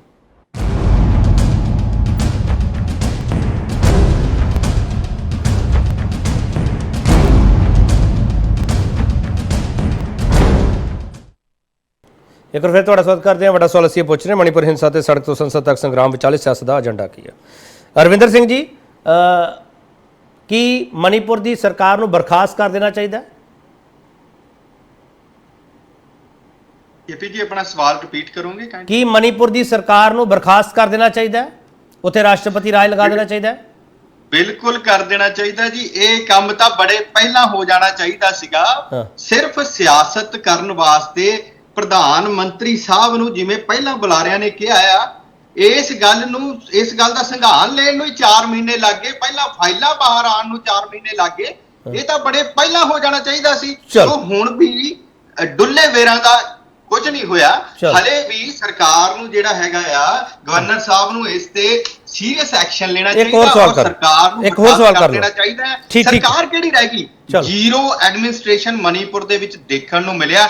ਕਿਵੇਂ ਘੱਟ ਗਿਣਤੀਆਂ ਨੂੰ ਖਤਮ ਕਰਨ ਦੀ ਜਿਹੜੀ ਹੈ ਚਰਚ ਜਿਹੜੇ ਨੇ ਉੱਥੇ ਧਾਰਮਿਕ ਕੰਮਾਂ ਨੂੰ ਜਲਾ ਕੇ ਉੱਥੇ ਘੱਟ ਗਿਣਤੀਆਂ ਨੂੰ ਖਤਮ ਕਰਨ ਦੀ ਰਵਿੰਦਰ ਜੀ ਇੱਕ ਹੋਰ ਸਵਾਲ ਲੈ ਲਓ। ਰਵਿੰਦਰ ਜੀ ਇੱਕ ਹੋਰ ਸਵਾਲ ਲੈ ਲਓ। ਮੈਂ ਬ੍ਰੇਕ ਤੇ ਜਾਣ ਤੋਂ ਪਹਿਲਾਂ ਇੱਕ ਸਵਾਲ ਤੁਹਾਡੇ ਲਈ ਛੱਡ ਕੇ ਗਿਆ ਸੀਗਾ। ਤੁਹਾਡੇ ਲੀਡਰ ਦਾ ਕਿਸੇ ਦਾ ਕੋਈ ਟਵੀਟ ਜਾਂ ਪ੍ਰੈਸ ਰਿਲੀਜ਼ ਕੁਝ ਹੈ ਸਰ, ਜੋ ਮੈਨੂੰ ਤੁਸੀਂ ਭੇਜ ਸਕਦੇ ਹੋ? ਕੇਪੀ ਜੀ ਮੇਰੇ ਖਿਆਲ ਦੇ ਵਿੱਚ ਫਿਰ ਮੈਂ ਇਸ ਗੱਲ ਨੂੰ ਕਹਿਣਾ ਤਾਂ ਨਹੀਂ ਚਾਹੀਦਾ। ਸਰਦਾਰ ਸੁਖਬੀਰ ਸਿੰਘ ਬਾਦਲ ਦੇ ਤੁਸੀਂ ਫੇਸਬੁੱਕ ਹੈਂਡਲ ਦੇਖੋ, ਇੰਸਟਾਗ੍ਰਾਮ ਹੈਂਡਲ ਦੇਖੋ, ਉਹਨਾਂ ਦਾ ਟਵੀਟ ਦੇਖੋ ਤੁਸੀਂ। ਅਸੀਂ ਉਸੇ ਦਿਨ ਤੋਂ ਜਿਸ ਦਿਨ ਤੋਂ ਇਹ ਸਾਰੇ ਭੇਜ ਦਿਓ ਨਾ, ਮੈਨੂੰ ਭੇਜ ਦਿਓ ਸਰ, ਮੈਂ ਦਿਖਾ ਦੇਵਾਂ। ਮੁੱਦੇ ਨੂੰ ਬੜੀ ਸੀਰੀਅਸ ਤੌਰ ਤੇ ਸਾਡੇ ਪਾਰਟੀ ਦੇ ਸਾਰੇ ਸੀਨੀਅਰ ਲੀਡਰ ਸਰ ਭੇਜ ਦਿਓ ਮੈਨੂੰ ਰਵਿੰਦਰ ਜੀ। ਔਰ ਅੱਗੇ ਜਾ ਕੇ ਵੀ ਅਸੀਂ ਵੱਡੇ ਪੱਧਰ ਤੇ ਕੇਪੀ ਜੀ ਸਰ ਤੁਸੀਂ ਗੱਲ ਕਿਉਂ ਨਹੀਂ ਸੁਣਦੇ ਫਿਰ ਰਵਿੰਦਰ ਜੀ? ਜਿਹੜਾ ਹੈਗਾ ਇੱਕ ਵੱਡਾ ਜਿਹੜਾ ਹੈਗਾ ਰਵਿੰਦਰ ਜੀ ਗੱਲ ਕਿਉਂ ਨਹੀਂ ਪੂਰੀ ਸੁਣਦੇ ਸਰ ਤੁਸੀਂ? ਕਿਉਂਕਿ ਘੱਟ ਗਿਣਤੀ ਰਵਿੰਦਰ ਜੀ ਆਪਾਂ ਕੰਟੀਨਿਊ ਐਵੇਂ ਚੱਲੇ ਸਰ, ਉਹ ਤਾਂ ਹੈ ਨਹੀਂ ਸਰ, ਸਿਆਸੀ ਮੰਚ ਤਾਂ ਹੈ ਨਹੀਂ ਸਰ। ਮੈਂ ਤਾਂ ਸਵਾਲ ਕਰੂੰਗਾ ਸਰ, ਮੇਰਾ ਕੰਮ ਹੈ ਸਵਾਲ ਕਰਨਾ। ਰਵਿੰਦਰ ਜੀ ਕੋਈ ਸਟੇਟਮੈਂਟ ਹੈ ਕਿ ਮੈਨੂੰ ਭੇਜ ਦਿਓ। ਇੱਕ ਮਿੰਟ ਸਰ ਸੁਣ ਲਓ ਨਾ ਸਰ, ਸੁਣ ਲਿਆ ਕਰੋ, ਤੁਹਾਨੂੰ ਵਕਤ ਦੇ ਰਹੇ ਸਰ, ਸੁਣਦੇ ਕਿਉਂ ਨਹੀਂ ਤੁਸੀਂ? ਤੁਸੀਂ ਕੋਈ ਸਟੇਟਮੈਂਟ ਹੈਗੀ ਭੇਜ ਕਿਉਂ ਨਹੀਂ ਦਿੰਦੇ ਸਰ? WhatsApp ਚੱਲਦਾ ਤੁਹਾਡਾ, ਭੇਜ ਦਿਓ ਨਾ ਮੈਨੂੰ ਸਟੇਟਮੈਂਟ। ਮੈਂ ਇੱਕ ਹੋਰ ਬ੍ਰੇਕ ਅਸੀਂ ਤੁਹਾਨੂੰ ਕੱਲਾ ਜਸ ਪੰਜਾਬੀ ਨੂੰ ਨਹੀਂ, ਅਸੀਂ ਚਲੋ ਬਸ ਠੀਕ ਹੈ, ਸਮਝ ਗਿਆ ਸਰ, ਮੈਂ ਸਮਝ ਗਿਆ। ਹੁਣ ਤੁਹਾਡਾ ਜਵਾਬ ਆ ਗਿਆ, ਤੁਹਾਡਾ ਜਵਾਬ ਆ ਗਿਆ, ਤੁਹਾਡਾ ਵੱਡੇ ਸੰਘਰਸ਼ ਕਰਨੇ। ਦੇਖੋ ਸ਼੍ਰੋਮਣੀ, ਚਲੋ ਤੁਹਾਡਾ ਜਵਾਬ ਆ ਗਿਆ ਸਰ। ਰਵਿੰਦਰ ਜੀ ਰੁਕ ਜਾਓ ਹੁਣ ਸਰ, ਰੁਕ ਜਾਓ ਸਰ। ਘੱਟ ਗਿਣਤੀਆਂ ਦੇ ਉੱਤੇ ਠੀਕ ਹੈ ਰਵਿੰਦਰ ਜੀ ਸਰ, ਰੁਕ ਜਾਇਆ ਕਰੋ ਸਰ, ਰੁਕ ਜਾਇਆ ਕਰੋ ਪਲੀਜ਼। ਸ਼੍ਰੋਮਣੀ ਅਕਾਲੀ ਪਲੀਜ਼ ਰੁਕ ਜਾਇਆ ਕਰੋ ਰਵਿੰਦਰ ਜੀ। ਲੜਾਈ ਜਿਹੜੀ ਹੈ ਉਹ ਆਰੰਭ ਕਰ ਰਵਿੰਦਰ ਜੀ, ਆਪਾਂ ਇਹ ਸਟੇਜ ਸ਼ੋ ਥੋੜੀ ਹੈਗਾ ਸਰ, ਆਪਾਂ ਲੱਗੇ ਪਏ ਆ ਸਰ ਵੱਡੇ ਪੱਧਰ ਤੇ ਅਸੀਂ ਇਸ ਲੜਾਈ ਨੂੰ ਲੜਨਾ ਚਾਹਾਂਗੇ। ਰਵਿੰਦਰ ਜੀ ਇੱਕ ਹੋਰ ਸਵਾਲ ਕਰਨਾ ਪੈਣਾ ਮੈਨੂੰ। ਬੇਭਰੋਸਗੀ ਮਤੇ ਦੇ ਉੱਤੇ ਤੁਸੀਂ ਮੋਦੀ ਸਾਹਿਬ ਦੇ ਨਾਲ ਹੋ ਜਾਂ ਆਪੋਜੀਸ਼ਨ ਦੇ ਨਾਲ ਹੋ? ਦੱਸੋ ਸਰ। ਜੀ ਦੁਬਾਰਾ ਰਿਪੀਟ ਕਰਿਓ। ਬੇਭਰੋਸਗੀ ਮਤੇ ਦੇ ਤੁਸੀਂ ਮੋਦੀ ਸਾਹਿਬ ਦੇ ਨਾਲ ਹੋ ਜਾਂ ਆਪੋਜੀਸ਼ਨ ਦੇ ਨਾਲ ਹੋ?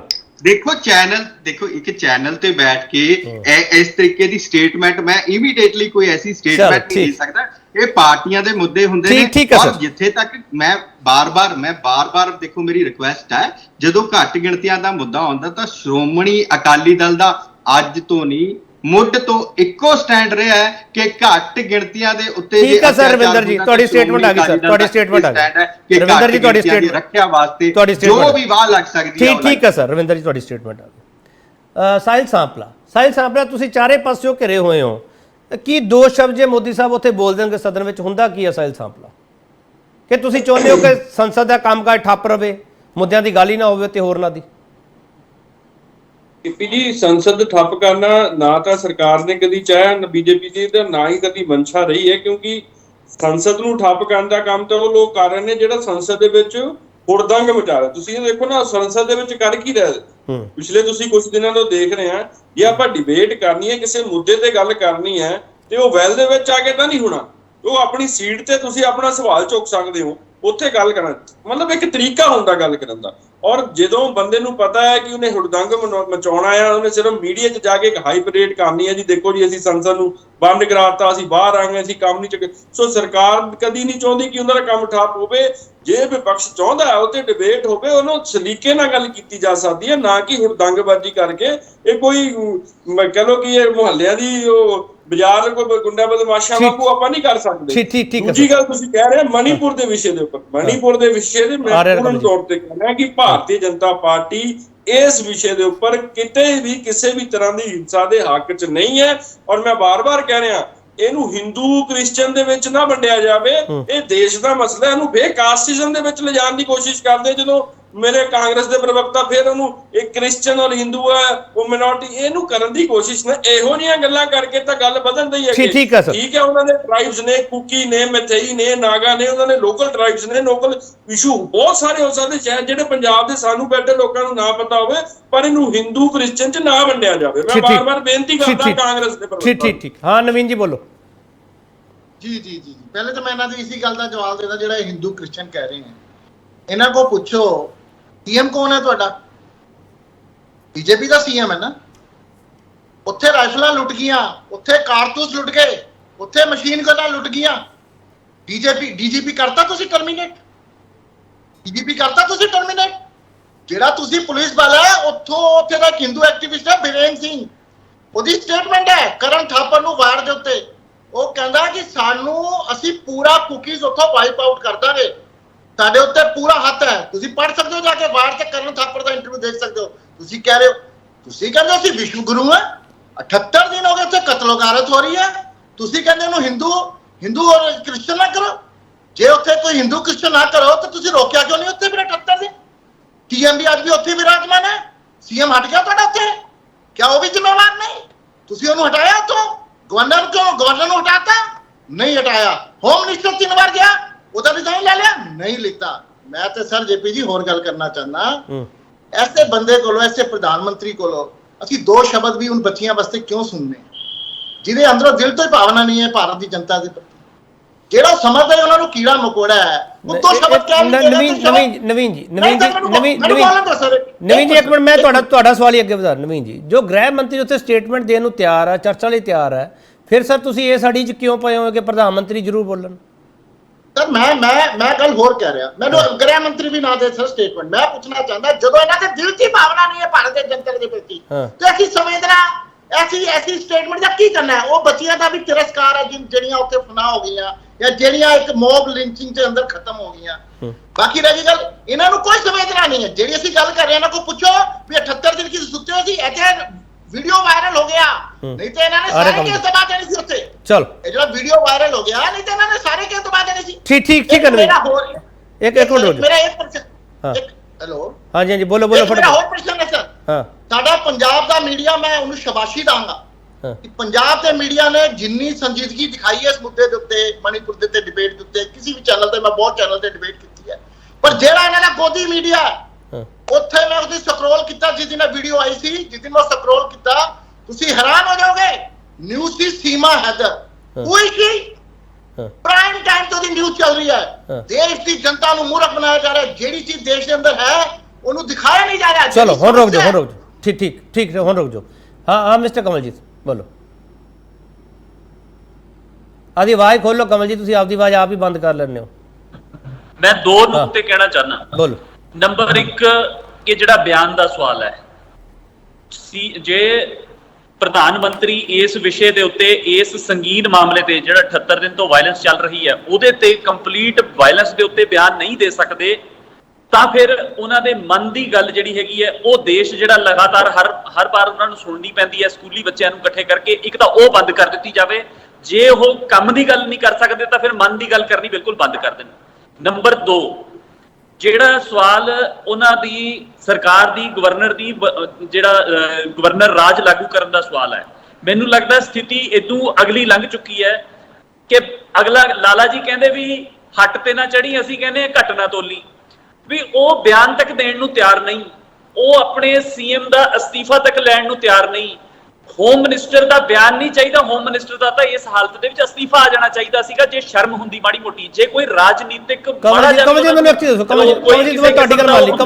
ਕਮਲਜੀਤ ਜੇ ਸੀਐਮ ਦਾ ਅਸਤੀਫਾ ਹੋ ਜਾਏ, ਐਚਐਮ ਦਾ ਅਸਤੀਫਾ ਹੋ ਜਾਏ ਤੇ ਹਾਲਾਤ ਕਾਬੂ ਹੇਠ ਆ ਜਾਣਗੇ ਸਰ, ਹਾਲਾਤ ਕਾਬੂ ਹੇਠ ਆ ਜਾਣਗੇ। ਹਾਲਾਤ ਕਾਬੂ ਹੇਠ ਨਹੀਂ ਆਣਗੇ, ਲੇਕਿਨ ਕੋਈ ਤਾਂ ਹਾਲਾਤ ਨੂੰ ਕਾਬੂ ਕਰੇਗਾ, ਕੋਈ ਤਾਂ ਇਲੈਕਸ਼ਨ ਹੋਏਗੀ, ਕੋਈ ਜਰਨਲ ਜਿਹੜੀ ਹੈਗੀ ਹੈ ਹਿੰਦੁਸਤਾਨ ਦੀ, ਕੋਈ ਪਬਲਿਕ ਦਾ ਜਿਹੜਾ ਪਾਵਰ ਹੈਗੀ ਆ ਉਹ ਤੇ ਘੱਟੋ ਘੱਟ ਕੋਈ ਅੱਗੇ ਆ ਸਕੇਗੀ, ਕੋਈ ਤਾਂ ਸਿਸਟਮ ਬਣੇਗਾ ਨਾ। ਲੇਕਿਨ ਜੋ ਇਸ ਵੇਲੇ ਗਵਰਨਰ ਬੈਠਾ ਹੈ, ਜੋ ਸੀਐਮ ਬੈਠਾ ਹੈ ਤੇ ਜੋ ਪੀਐਮ ਬੈਠਾ ਹੈ, ਜੇ ਉਹ ਸਾਰੇ ਇੱਕ ਹੋ ਜਾਣ ਫਿਰ ਜਾਵੇ ਕਿੱਥੇ ਹਿੰਦੁਸਤਾਨ ਦੀ। ਚਲੋ ਠੀਕ ਹੈ, ਇੱਕ ਮਿੰਟ ਰੁਕ ਜਾਓ। ਮੈਨੂੰ ਲੱਗਦਾ ਹੈ ਕਿ ਸਾਨੂੰ ਮਣੀਪੁਰ ਦੀ ਘਟਨਾ ਨੂੰ ਅਸੀਂ ਜਾ ਕੇ ਪੰਜਾਬ 'ਚ ਰੋਕ ਤਾਂ ਨਹੀਂ ਸਕਦੇ, ਲੇਕਿਨ ਅਸੀਂ ਮਣੀਪੁਰ ਦੀ ਘਟਨਾ ਤੋਂ ਸਿੱਖਿਆ ਜ਼ਰੂਰ ਲੈ ਸਕਦੇ ਹਾਂ ਕਿ ਜੇ ਇਸ ਕਿਸਮ ਦਾ ਰਾਜ ਹੋਵੇ ਜਿੱਥੇ ਗਵਰਨਰ, ਸੀਐਮ, ਪੀਐਮ ਸਾਰੇ ਇੱਕੋ ਰੱਸੇ ਜਿਹੜੇ ਨੇ ਬੰਨੇ ਹੋਣ ਤੇ ਫਾਸੀਵਾਦੀ ਹੋਣ, ਉਸ ਕਿਸਮ ਦੀ ਸਥਿਤੀ ਦੇ ਵਿੱਚ ਜਨਤਾ ਨੂੰ ਪਹੁੰਚਣ ਤੋਂ ਪਹਿਲਾਂ ਆਪਣਾ ਸੋਚ ਲੈਣਾ ਚਾਹੀਦਾ। 2024 ਫਿਰ ਸਾਡੇ ਸਾਹਮਣੇ। ਠੀਕ ਹੈ ਪਾਸੀ ਸਾਹਿਬ, ਠੀਕ ਹੈ ਕਮਲਜੀਤ।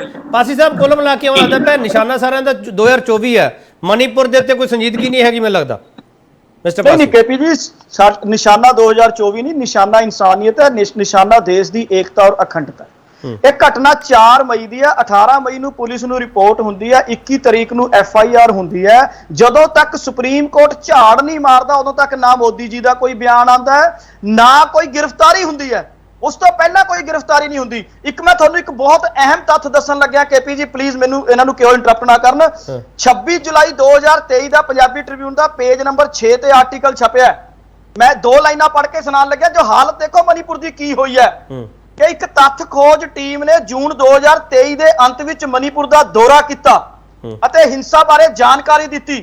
ਅਪਰਾਧਾਂ ਦੇ ਦੋਸ਼ੀਆਂ ਦੀ ਜਾਂਚ ਕਰਨ ਤੇ ਉਹਨਾਂ ਵਿਰੁੱਧ ਕਾਰਵਾਈ ਕਰਨ ਦੀ ਬਜਾਏ ਮਣੀਪੁਰ ਪੁਲਿਸ ਨੇ ਉਹਨਾਂ ਔਰਤਾਂ ਦੀ ਉਸ ਟੀਮ ਦੇ ਖਿਲਾਫ ਹੀ FIR ਦਰਜ ਕਰ ਦਿੱਤੀ ਅਤੇ ਦੋਸ਼ ਲਾਇਆ ਕਿ ਇਹ ਰਾਜ ਅਤੇ ਰਾਸ਼ਟਰ ਦੇ ਹਿੱਤਾਂ ਦੇ ਵਿਰੁੱਧ ਕੰਮ ਕਰ ਰਹੇ ਹੈ। ਕਿਆ ਹਿੰਸਾ ਦੇ ਖਿਲਾਫ ਆਵਾਜ਼ ਚੁੱਕਣਾ ਰਾਸ਼ਟਰ ਦੇ ਹਿੱਤਾਂ ਦੇ ਵਿਰੁੱਧ ਸੀ? ਔਰ ਮੈਂ ਤੀਸਰੀ ਚੀਜ਼, ਅਹਿਮ ਚੀਜ਼ ਮੈਂ ਤੁਹਾਨੂੰ ਦੱਸਣਾ ਚਾਹ ਰਿਹਾ ਕੇਪੀ ਜੀ, ਇਹਦੇ ਵਿੱਚ ਜਿਹੜੀ ਇਹ ਡਿਲੇ ਹੋਈ ਹੈ, ਇੰਟੈਂਸ਼ਨਲ ਡਿਲੇ ਹੈ, ਇਹਦੇ ਵਿੱਚ ਨਾ ਰਾਜ ਸਰਕਾਰ ਨੂੰ ਬਖਸ਼ਿਆ ਜਾ ਸਕਦਾ ਨਾ ਕੇਂਦਰ ਸਰਕਾਰ ਨੂੰ, ਕਿਉਂਕਿ ਦੋਨੋਂ ਦੋਸ਼ੀ ਹੈ। ਹੁਣ ਤੁਸੀਂ ਬਾਰ-ਬਾਰ ਇੱਕ ਕੁਐਸਚਨ ਉੱਠਦਾ ਹੈ ਕਿ ਅਮਿਤ ਸ਼ਾਹ ਜੀ ਬਿਆਨ ਦੇ ਦੇਣ ਤਾਂ ਫਿਰ ਕੀ ਹੋ ਜਾਊਗਾ। ਮੈਂ ਜਵਾਬ ਦੇਣਾ ਉਹਦਾ, ਬਿਲਕਿਸ ਬਾਨੋ ਕੇਸ ਯਾਦ ਹੈ?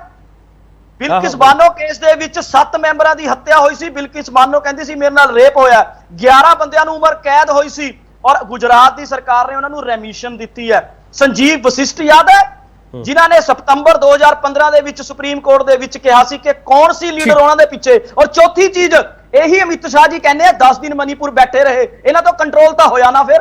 ਅੱਜ ਵੀ ਉੱਥੇ ਮਾਹੌਲ ਖਰਾਬ ਹੈ, ਕੱਲ ਤੱਕ ਵੀ ਉੱਥੇ ਇੱਕ ਦੂਜੇ ਦੇ ਖਿਲਾਫ ਠੀਕ ਮੈਂ ਇੱਕ ਹੋਰ ਛੋਟਾ ਬ੍ਰੇਕ ਲੈ ਕੇ ਵਾਪਸ ਆ ਰਿਹਾ। ਅਖੀਰਲੇ ਸੈਗਮੈਂਟ ਚ ਹੋਵਾਂਗੇ, ਇੱਕ ਸਟੇਟਮੈਂਟ ਸਾਰੇ ਮਹਿਮਾਨਾਂ ਦੀ ਜ਼ਰੂਰ ਲਵਾਂ।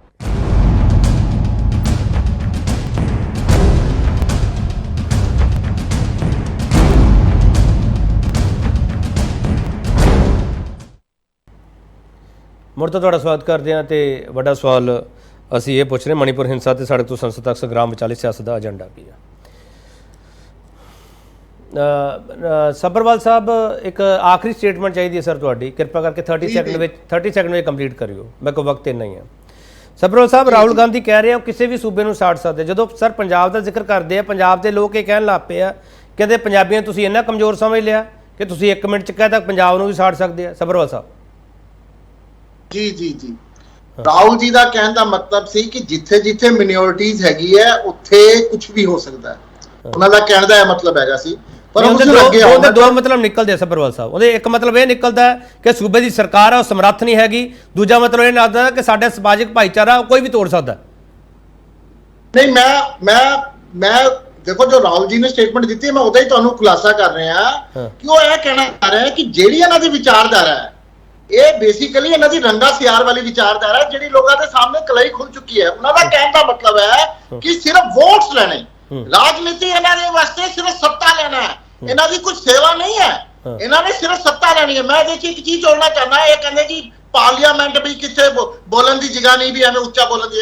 ਇਹਨਾਂ ਦੀ ਇੱਕ ਮੰਤਰੀ ਹੈ ਸਿਲੰਡਰ ਮੰਤਰੀ ਆਪਣਾ ਸਮ੍ਰਿਤੀ ਇਰਾਨੀ, ਉਹ ਕੱਲ ਪਾਰਲੀਮੈਂਟ 'ਚ ਐਵੇਂ, ਮੈਂ ਪਾਰਲੀਮੈਂਟ ਡਿਬੇਟ ਦੇਖ ਰਿਹਾ ਸੀ, ਉਹ ਐਵੇਂ ਬੋਲ ਰਹੀ ਸੀ ਕਿ ਜਿਵੇਂ ਕਾਂਗਰਸ ਦੀ ਉੱਥੇ ਸਰਕਾਰ ਹੈ ਤੇ ਇੰਸੀਡੈਂਟ ਕਾਂਗਰਸ ਸਰਕਾਰ ਨੇ ਕੀਤਾ। ਬੜੇ ਹੀ ਬੇਸ਼ਰਮ ਕਿਸਮ ਦੇ ਲੋਕ ਹੈ।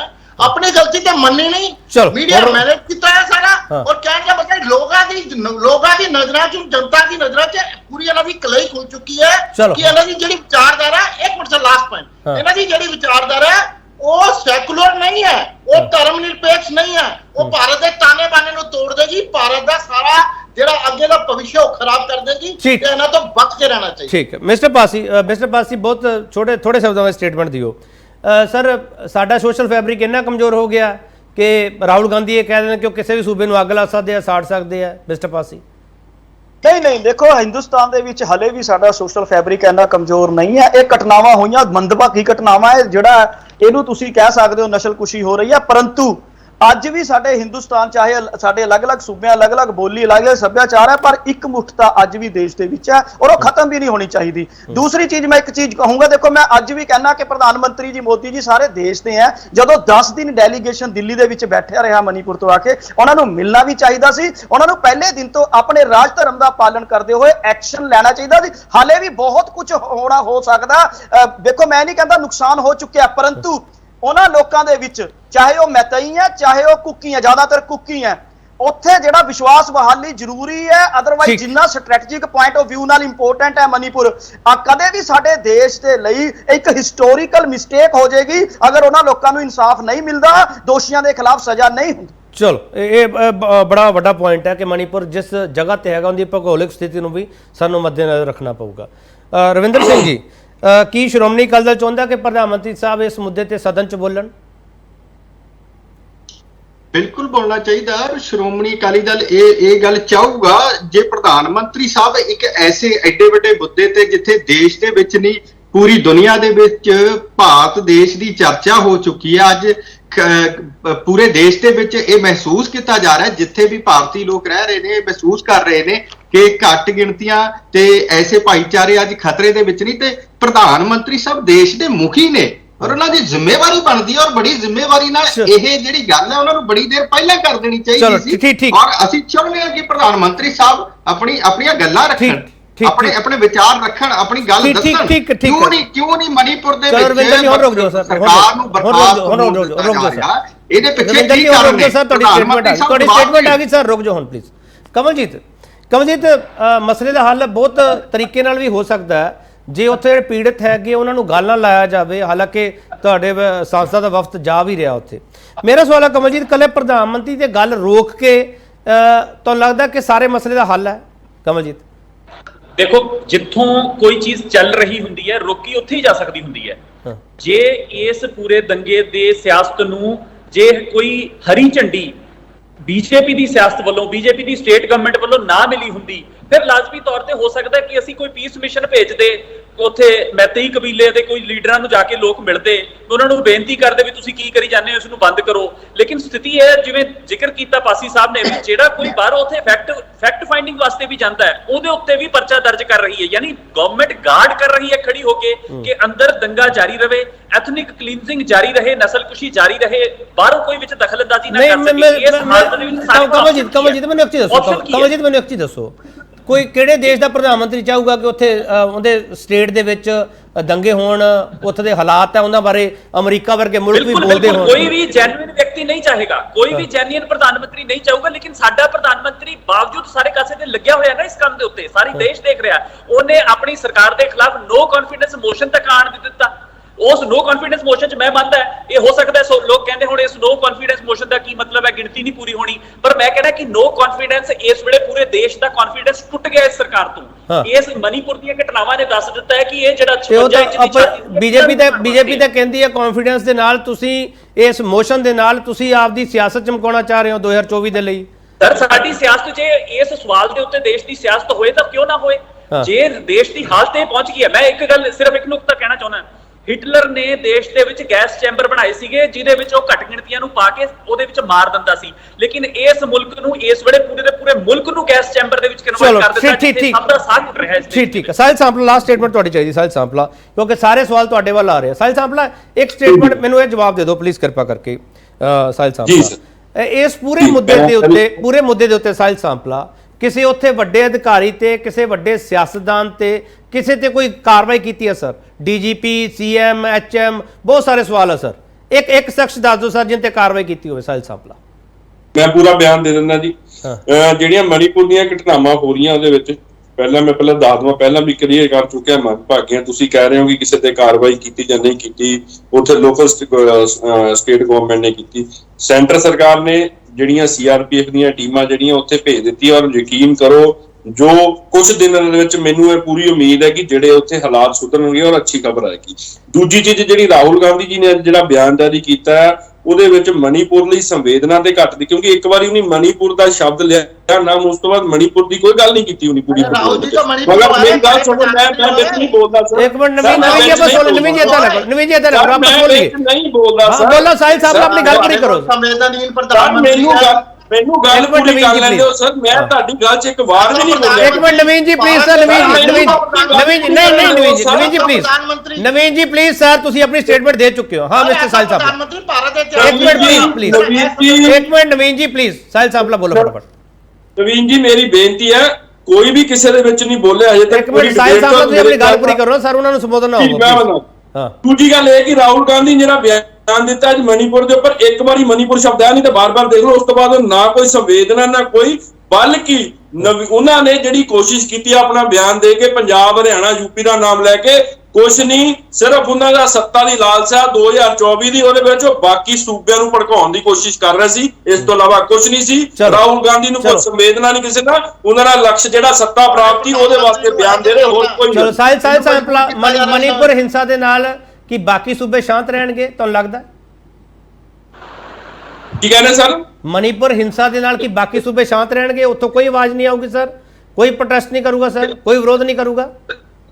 ਨਹੀਂ, ਮੈਂ ਤੁਸੀਂ ਜਿਹੜੀ ਗੱਲ ਕਰ ਰਹੇ ਮਣੀਪੁਰ ਦੀ ਜਿਹੜੀ ਘਟਨਾ ਆ, ਮੈਂ ਉਹੀ ਗੱਲ ਕਹਿਣਾ, ਰਾਹੁਲ ਗਾਂਧੀ ਨੇ ਜਿਹੜਾ ਮਣੀਪੁਰ ਦਾ ਲੈ ਕੇ ਨਾਮ, ਮਣੀਪੁਰ 'ਚ ਹੋ ਰਿਹਾ, ਸਾਰੇ ਕਹਿ ਰਹੇ ਮੰਦਭਾਗਾ, ਉੱਤੇ ਕਾਰਵਾਈ ਹੋ ਰਹੀ ਹੋਣੀ ਚਾਹੀਦੀ। ਮਗਰ ਪੰਜਾਬ, ਹਰਿਆਣਾ ਔਰ ਇੱਥੇ ਮਤਈ ਤੇ ਇੱਥੇ ਕੁਕੀ ਦਾ ਤੇ ਕੋਈ ਲੈਣਾ ਦੇਣਾ ਨਹੀਂ ਸੀ। ਤੇ ਪੰਜਾਬ ਇੱਕ ਬਿਆਨ ਫਿਰ ਪੁੱਛ ਰਿਹਾ, ਇੱਕ ਬਿਆਨ ਫਿਰ ਸਾਹਿਲ ਸਾਂਪਲਾ ਇੱਕ ਬਿਆਨ ਫਿਰ ਪੁੱਛ ਰਿਹਾ ਹੈ ਨਾ, ਉਹ ਭੜਕਾਉਣ ਵਾਲਾ ਸਿਰਫ ਤੇ ਸਿਰਫ ਉੱਤੇ ਕੰਮ ਕਰ ਰਿਹਾ ਸੀ, ਇਸ ਤੋਂ ਇਲਾਵਾ ਹੋਰ ਕੋਈ ਨਹੀਂ ਸੀ। ਹਾਂ ਬੋਲੋ ਨਵੀਨ ਜੀ, ਬੋਲੋ ਫਟਾਫਟ ਨਵੀਨ ਜੀ, ਬੋਲੋ ਫਟਾਫਟ। ਸਰ ਮੈਂ ਇੱਕ ਗੱਲ ਕਹਿਣਾ ਚਾਹੁੰਦਾ, ਜਿਹੜਾ ਮੇਰਾ ਨੇਤਾ ਨਾ ਰਾਹੁਲ ਗਾਂਧੀ, ਉਹ ਤੁਹਾਡੇ ਆਂਗਨ ਇੰਨੀ ਨੀਚ ਰਾਜਨੀਤੀ ਨਹੀਂ ਕਰਦਾ ਵੋਟ ਦੀ। ਸਰ ਉਹ ਜਾਣਦੇ ਸਾਰੇ ਉਹਨਾਂ ਨੂੰ, ਚਲੋ ਜਾਣਦੀ ਸਾਰੀ ਦੇਸ਼। ਚਲੋ ਬਹੁਤ ਧੰਨਵਾਦ, ਬਹੁਤ ਧੰਨਵਾਦ। ਵਕਤ ਨਹੀਂ ਸਾਹਿਲ ਸਾਹਿਬ ਦਾ ਤੁਹਾਡਾ ਬਹੁਤ ਧੰਨਵਾਦ, ਕਮਲ ਜੀ ਤੁਹਾਡਾ ਬਹੁਤ ਧੰਨਵਾਦ। ਵਕਤ ਨਹੀਂ ਹੈ।